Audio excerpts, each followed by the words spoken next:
ഇറാൻ-ഇസ്രായേൽ യുദ്ധം കൊടുമ്പിരി കൊള്ളുമ്പോൾ ലോകത്തിന്റെ രക്തധമനി എന്ന് വിശേഷിപ്പിക്കപ്പെടുന്ന സ്ട്രെയിറ്റ് ഓഫ് ഹോർമുസ് കടലിടുക്ക് ഈ ഒരു പാത ഇറാൻ അടച്ചുപൂട്ടിയിരിക്കുകയാണ്. ഇതോടെ സോഷ്യൽ മീഡിയയിലും മറ്റും ഒരു വലിയ പേടി പടരുകയാണ്. ഇന്ത്യയിൽ പെട്രോളും ഡീസലും തീർന്നു പോകുമോ? നമുക്കിനി എത്ര ദിവസത്തെ സ്റ്റോക്ക് ഉണ്ട്? കേന്ദ്ര സർക്കാർ പറയുന്നത് എന്താണ്? ഏറ്റവും പുതിയ റിപ്പോർട്ടുകൾ പ്രകാരം ഇന്ത്യക്ക് ഒരു ബാക്കപ്പ് പ്ലാൻ ഉണ്ട്. പക്ഷേ അത് എത്രത്തോളം സുരക്ഷിതമാണ്? നമുക്ക് പിടിച്ചു നിൽക്കാൻ കഴിയുമോ? പരിശോധിക്കാം.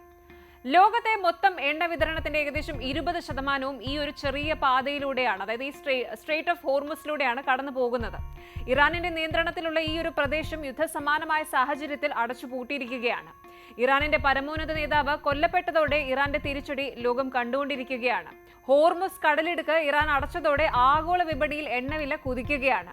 ഇന്ത്യയെ പോലെയുള്ള ഒരു രാജ്യം തങ്ങളുടെ എണ്ണയുടെ 85% ഇറക്കുമതി ചെയ്യുന്നവരാണ്. അതുകൊണ്ട് തന്നെ ഈ ഒരു പ്രതിസന്ധി നമ്മളെ സംബന്ധിച്ചിടത്തോളം ഒരു വലിയ ലൈഫ് ഓർ ഡെത്ത് സിറ്റുവേഷൻ തന്നെയാണ്. ഇപ്പോഴത്തെ ഏറ്റവും വലിയ അപ്ഡേറ്റ് കേന്ദ്ര സർക്കാർ പാർലമെന്റിൽ നൽകിയ മറുപടിയാണ്. ഇന്ത്യക്ക് ഇപ്പോൾ ഏകദേശം 25 ദിവസത്തെ ക്രൂഡ് ഓയിൽ സ്റ്റോക്ക് ഉണ്ട് എന്നാണ് കണക്കുകൾ സൂചിപ്പിക്കുന്നത്. ഇതിൽ 9 ദിവസത്തെ ഇന്ധനം നമ്മുടെ സ്ട്രാറ്റജിക് പെട്രോളിയം റിസർവ്സ് SPR അഥവാ ഭൂഗർഭ അറകളിൽ സൂക്ഷിച്ചിരിക്കുകയാണ്. ബാക്കി 15 മുതൽ 16 ദിവസത്തെ ഇന്ധനം നമ്മുടെ ഓയിൽ മാർക്കറ്റിംഗ് കമ്പനികളുടെ ടാങ്കുകളിലുണ്ട്. വിദഗ്ധർ പറയുന്നത് ഇതൊരു വമ്പൻ സ്റ്റോക്ക് അല്ല എങ്കിലും പെട്ടെന്നുള്ളൊരു യുദ്ധം വന്നാൽ ഇന്ത്യക്ക് ഏകദേശം 3 ആഴ്ചയോളം ഒരു കുഴപ്പവുമില്ലാതെ മുന്നോട്ട് പോകാമെന്നാണ്. പക്ഷേ 25 ദിവസം കഴിഞ്ഞാലോ? യുദ്ധം മാസങ്ങളോളം നീണ്ടു നിന്നാൽ എന്ത് സംഭവിക്കും? കേന്ദ്രം പറയുന്നത് ഭയപ്പെടേണ്ട എന്നാണ്. എന്തുകൊണ്ടാണ് ഇത്ര വലിയ ആത്മവിശ്വാസം അവർ പ്രകടിപ്പിക്കുന്നത്?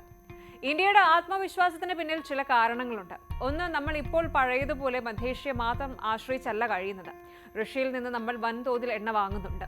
ഹോർമുസ് അടച്ചാലും റഷ്യയിൽ നിന്നുള്ള എണ്ണ വിതരണം പൂർണ്ണമായും തടസ്സപ്പെടില്ല.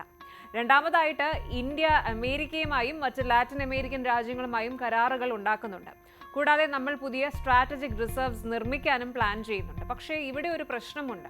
ഹോർമുസ് കടലിടുക്ക് അടയുമ്പോൾ ലോകം മുഴുവൻ എണ്ണയ്ക്കായി മത്സരിക്കും. അപ്പോൾ വില കൂടുന്നത് ആർക്കും തടയാനാവില്ല. നമ്മൾ 2026 നിൽക്കുമ്പോൾ പെട്രോൾ വില 200 രൂപ കടക്കുന്നത് നമ്മുടെ സമ്പദ് വ്യവസ്ഥയെ തകർക്കും. ഇനി നമുക്ക് കാര്യമായ കാര്യങ്ങൾ പറയാം.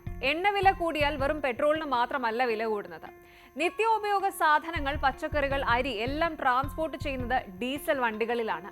അപ്പോൾ എല്ലാം ചങ്ങല പോലെ വില കൂടും. കേന്ദ്ര സർക്കാർ പറയുന്നത് നിലവിൽ പരിഭ്രാന്തരാകേണ്ട സാഹചര്യമില്ല എന്നാണ്. പക്ഷെ ജനങ്ങൾ പെട്രോൾ പമ്പുകളിൽ ക്യൂ നിൽക്കാൻ തുടങ്ങിയാൽ അത് മറ്റൊരു പ്രതിസന്ധി സൃഷ്ടിക്കും. അതുകൊണ്ട് തന്നെ ഗവൺമെന്റ് ഇപ്പോൾ സർവേലൻസ് കർശനമാക്കിയിട്ടുണ്ട്. എണ്ണ കമ്പനികൾക്ക് കൃത്യമായ നിർദ്ദേശങ്ങൾ നൽകിയിട്ടുണ്ട്. പണ്ട് 1990-ലെ ഗൾഫ് യുദ്ധകാലത്ത് ഉണ്ടായതുപോലെയുള്ള ഒരു സാഹചര്യം വരാതിരിക്കാൻ ഇന്ത്യ പരമാവധി ശ്രമിക്കുന്നുണ്ട്. അമേരിക്കയുടെ ഓപ്പറേഷൻ എപ്പിക് ഫ്യൂറി ഇറാന്റെ തിരിച്ചടിയോടെ കൂടുതൽ സങ്കീർണമായിരിക്കുകയാണ്. അമേരിക്കയ്ക്ക് ഒരു ദിവസം $700 മില്യൺ ചിലവുണ്ടാകുന്നുണ്ടെങ്കിൽ അത് ലോകത്തെ ഓരോ ടാക്സ് പേയറുടെയും പോക്കറ്റിനെയാണ് ബാധിക്കുന്നത്. ഇറാൻ തങ്ങളുടെ ആയുധങ്ങൾ ഉപയോഗിച്ച് എണ്ണക്കപ്പലുകളെ ലക്ഷ്യം വയ്ക്കുകയാണെങ്കിൽ ഇൻഷുറൻസ് നിരക്കുകൾ കൂടും. ഇത് ആത്യന്തികമായി ഇന്ത്യയെ പോലെയുള്ള ഉപഭോക്തൃ രാജ്യങ്ങൾക്ക് വലിയ ഭാരമാകും. ഇറാന്റെ പരമോന്നത നേതാവിന്റെ മരണത്തോടെ അവിടെ നിലനിൽക്കുന്ന രാഷ്ട്രീയ അരക്ഷിതാവസ്ഥ എണ്ണ വിപണിയെ വല്ലാതെ സ്വാധീനിക്കുന്നുണ്ട്.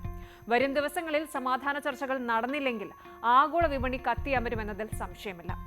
ഇന്ത്യക്ക് 25 ദിവസത്തെ ഇന്ധനം സ്റ്റോക്ക് ഉണ്ട് എന്നത് ആശ്വാസമുള്ള കാര്യമാണ്. പക്ഷേ ഇത് വെറും ഒരു ടെമ്പററി സൊല്യൂഷൻ മാത്രമാണ്. ഒരു യുദ്ധം വന്നാൽ നമ്മൾ എത്രത്തോളം തയ്യാറാണ് എന്ന് ഈ കണക്കുകൾ നമ്മളെ ഓർമ്മിപ്പിക്കുന്നു. ഇന്ത്യയെ തൊട്ട് കളിക്കേണ്ട എന്ന ശത്രുക്കൾക്ക് വ്യക്തമായ സന്ദേശം നൽകാൻ നമ്മുടെ സൈന്യത്തിന് കഴിയുമെങ്കിലും ഇന്ധനത്തിന്റെ കാര്യത്തിൽ നമ്മൾ സ്വയം പര്യാപ്തത കൈവരിക്കേണ്ട സമയം അതിക്രമിച്ചിരിക്കുകയാണ്. കൂടുതൽ വാർത്തകൾക്ക് News 18 Keralam YouTube channel subscribe ചെയ്യുക.